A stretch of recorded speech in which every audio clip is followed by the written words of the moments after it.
Tapi memang dibersihkan, semuanya harus ada di dalam penjara. Letih kan itu 63. Jadi 2 tahun kemudian ya terjadi. Itu tanda-tanda rezim letih yang dia sudah tidak ada ide lagi bagaimana mengatasi oposisi. Jadi HRS itu sepertinya yang sangat menakutkan rezim ini, sangat menakutkan. Sepertinya seolah-olah seperti itu.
Apa itu yang pertama menyinggung rasa keadilan ya.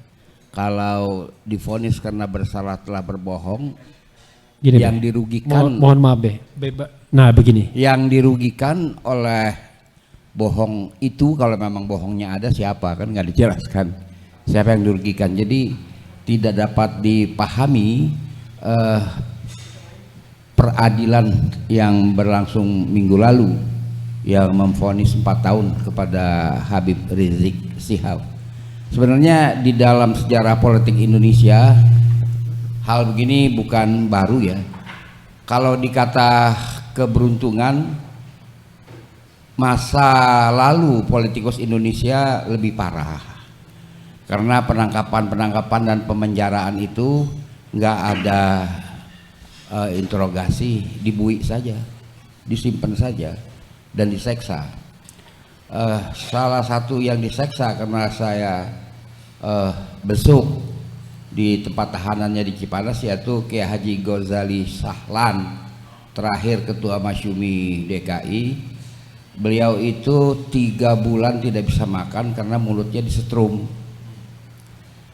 dan kesalahan tidak ada. Ghazali Sahlan, Buya Hamka, dan beberapa. Itu era Orde Lama atau Orde Baru deh? Orde Lama. Orde Lama, oke. Makanya saya bilang kalau kita cerita keberuntungan atau tidak beruntung, yang masa lalu ya begitu yang mereka alami, kesalahan nggak jelas. Penangkapan juga karena didakwa melakukan rapat gelap di Kampung Mauk, Tangerang, padahal yang dibilang rapat gelap itu menghadiri hitanan hitanan tokoh Masyumi Tangerang, Kiai Samun, itu mereka datang orang-orang Masyumi, lalu ditangkap semua dan dijebloskan ke dalam penjara tanpa kurun waktu yang pasti, tanpa kesalahan yang jelas, nggak ada. Dan mereka pun tidak diinterogasi, disimpan aja. Yang diseksa yang tidak seperti Buya Hamka karena beliau banyak menjalani perawatan di rumah sakit Rusia dulu, kita bilang di Rawamangun. Itu yang terjadi. Nah, kalau itu dilakukan oleh sebuah rezim, biasanya itu adalah tanda-tanda keletihan dari rezim yang bersangkutan. Karena ketika itu sebenarnya tidak ada gerakan apapun dari partai Masyumi, terbuka apalagi tertutup, masing-masing sudah mengurus persoalan yang lain. Ada yang dakwah, kalau yang masih pemimpin yang belum ditangkap. Tapi memang dibersihkan, semuanya harus ada di dalam penjara. Letih kan itu 63. Jadi 2 tahun kemudian ya terjadi. Itu tanda-tanda rezim letih yang dia sudah tidak ada ide lagi bagaimana mengatasi oposisi. Jadi mereka. Jadi keren sekali istilahnya ya, tanda-tanda rezim letih. Ini baru kali ini. Ada istilah tanda-tanda rezim letih. Letih ya. Dia silakan Be. Jadi karena itu saya lihat itu apa setelah vonis ini menyebarkan, saya ikuti medsos itu menyebarkan rasa ketidakpuasan dan kekecewaan yang sangat tinggi kepada rezim. Jadi HRS itu sepertinya yang sangat menakutkan rezim ini, sangat menakutkan. Sepertinya seolah-olah seperti itu. Sebenarnya kalau dia sedikit agak tenang, kan sebenarnya nggak perlu sampai dilakukan persidangan peradilan yang seperti itu, yang kita tidak bisa menerima vonis itu, karena memang kebohongan itu, kalaupun benar Habib Rizik berbohong, itu tidak ada yang dirugikan. Siapa yang dirugikan? Orang didakwa sakit, dia bilang enggak, hak orang dong. Saya juga bisa bilang begitu. Masa saya bilang ente sakit ya? Enggak, saya sehat. Terus saya ditangkap, ya bagaimana? Gampang amat nangkepin orang. Gampang amat. Nah ini yang menurut saya, pertama gampang amat, kedua 4 tahun. 4 tahun. 4 tahun, ya kan. Jadi karena itu menurut hemat saya ini kesalahan yang dia buat. Karena orang yang letih itu ngaco saja. Biasanya orang letih itu ngaco. Orang kecapean pulang dari kantor, ya kan, kesel, kucing ditendang, macam begitulah. Seperti hal-hal seperti itu yang kita lihat. Jadi penjelasannya lebih dari segi psikologis, ya kan. Seperti kita melihat partai pengusung mendesak agar ada lockdown Jawa, kan gitu ya kan. Ini kan partai pengusung, apa nggak bisa bicara baik-baik kan? Katanya itu petugas partai, panggil aja dalam rapat partai, petugas segini gas ya, coba kamu orang coba kamu orang lockdown Jakarta. Jadi petugas sini gas gitu ya. Nah, gas ini gas ya, kamu kan petugas ya kan. Lockdown, jadi nggak usah seperti itu dinyatakan terbuka. Saya nggak mengerti apa artinya partai pemerintah sekarang, kan nggak begitu ya kan. Apakah partai Demokrat yang di Amerika itu omel-omelin Joe Biden? Kan enggak seperti itu. Jadi ini yang kita melihat hal-hal yang semakin lama semakin tidak ada stabilitas di pemerintahan sendiri. Akibat pemerintah yang tidak stabilitas ini, lalu itu mempengaruhi goncangan-goncangan dalam masyarakat.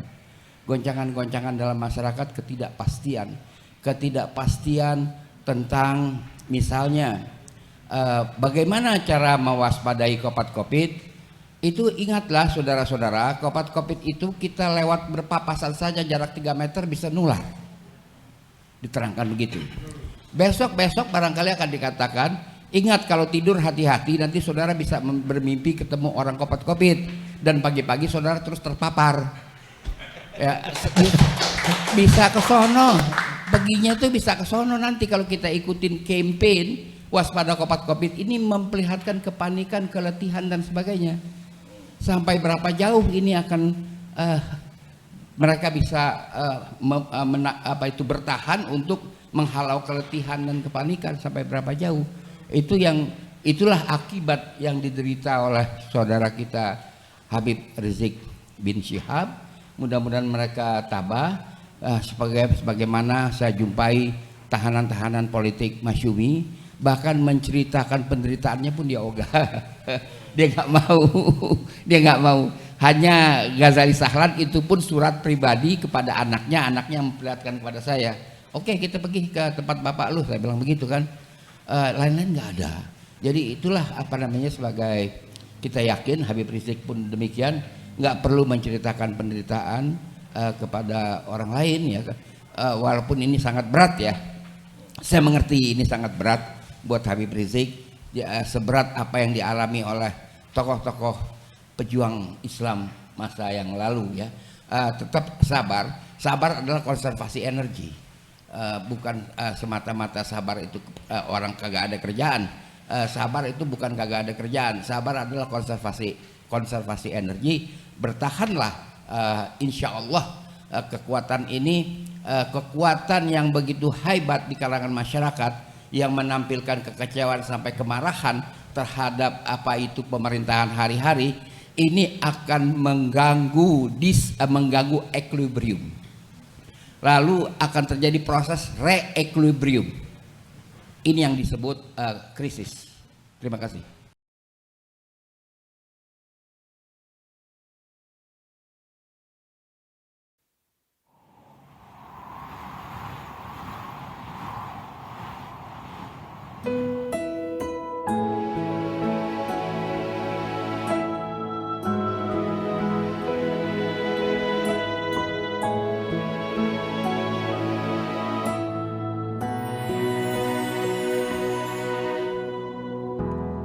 ketika matahari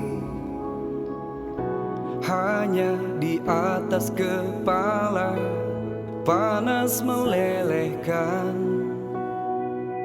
Padang yang luas, tak ada naungan, tapi Engkau pemimpin adil. Tuhan memberi kabar gembira. Setiap manusia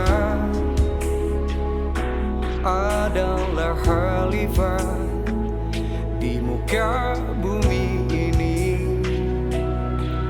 tapi Engkau khalifah dari khalifah.